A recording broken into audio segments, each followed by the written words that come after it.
मेरी तरफ से सभी को जय श्री श्याम, जय श्री श्याम, जय श्री श्याम। आज मैं आपके सामने श्रावण मातम लेकर आई हूँ। ध्यान से सुनो। पहला अध्याय। सूत जी का कथन। एक बार सूत जी शौनक तथा अन्य ऋषिगणों की सभा में पधारे। सूत जी ने उन्हें आदरपूर्वक प्रणाम किया और बैठने के लिए आसन दिया। उनके बैठने के बाद मुनि श्रेष्ठ शौनक जी ने सूत जी से पूछा, हे प्रभु, हम सब मुनियों की इच्छा हो रही है कि आप हमें कोई ऐसी कथा सुनाइए जिससे सुनकर हम सब तृप्त हो जाएं। हमने आपके मुख से अनेक आख्यान सुनकर आनंद प्राप्त किया है। आपके मुख से हमने तुला राशि का सूर्य होने पर कार्तिक मास का माहात्म्य, मकर राशि का सूर्य होने पर माघ मास का माहात्म्य तथा मेष राशि का सूर्य होने पर वैशाख मास का माहात्म्य सुना है। अब इन मासों से भी उत्तम कोई मास हो तो हम उसका माहात्म्य सुनना चाहते हैं। शौनक जी का आग्रह सुनकर सूत जी बड़े प्रेम पूर्ण शब्दों में बोले, हे श्रोताओं में निम्नलिखित 12 गुण होने चाहिए।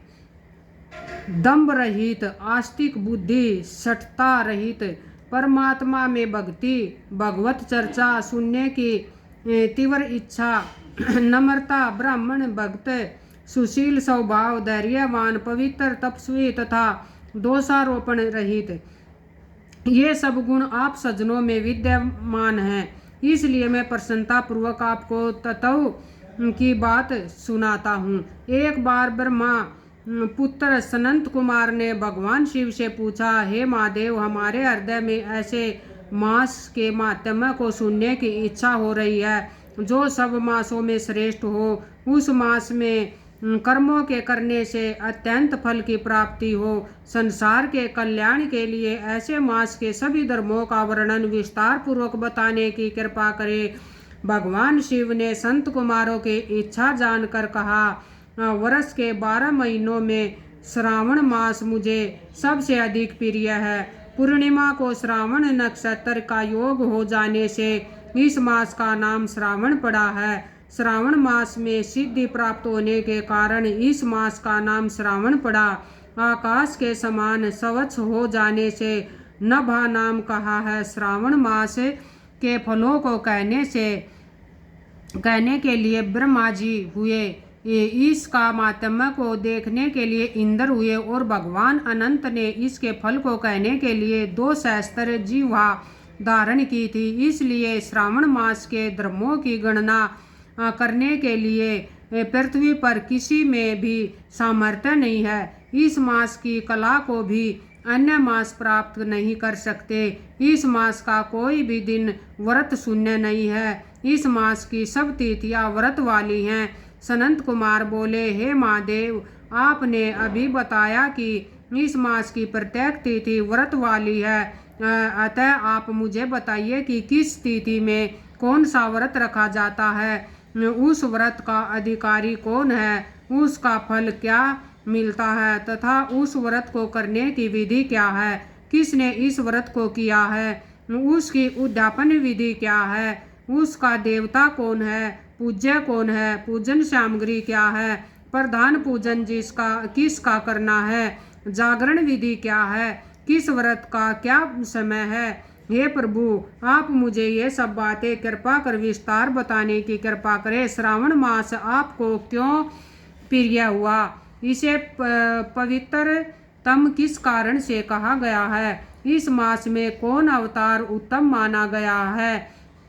इस मास में कौन सा अनुष्ठान करने योग्य माना गया है? हे प्रभु, आप सब प्राणियों के लाभार्थ मुझसे कहे। रविवार से शनिवार तक जो व्रत आदि किए जाते हैं वह कृपा कर बताने का कष्ट करें। आप सब देवताओं में बड़े होने के कारण महादेव कहलाते हैं। पीपल के पेड़ में तीनों देवों ब्रह्मा, विष्णु और महेश का निवास कहा गया है। उसमें भी आपका निवास सबसे ऊपर कहा गया है। आप कल्याण रूप होने के कारण शिव, पाप नाशक होने के कारण हर कहलाते हैं। शरीर में गणेश जी का अधिष्ठान रूप 4 दल का मूलाधार नाम का चक्र है। उसके ऊपर 6 दल का ब्रह्मा जी का अधिष्ठान नाम का दूसरा चक्र है। सबसे ऊपर 10 दल का भगवान विष्णु का मणिपुर नामक तीसरा चक्र है। चौथा चक्र हृदय में 12 दल का अनाहत नाम का है।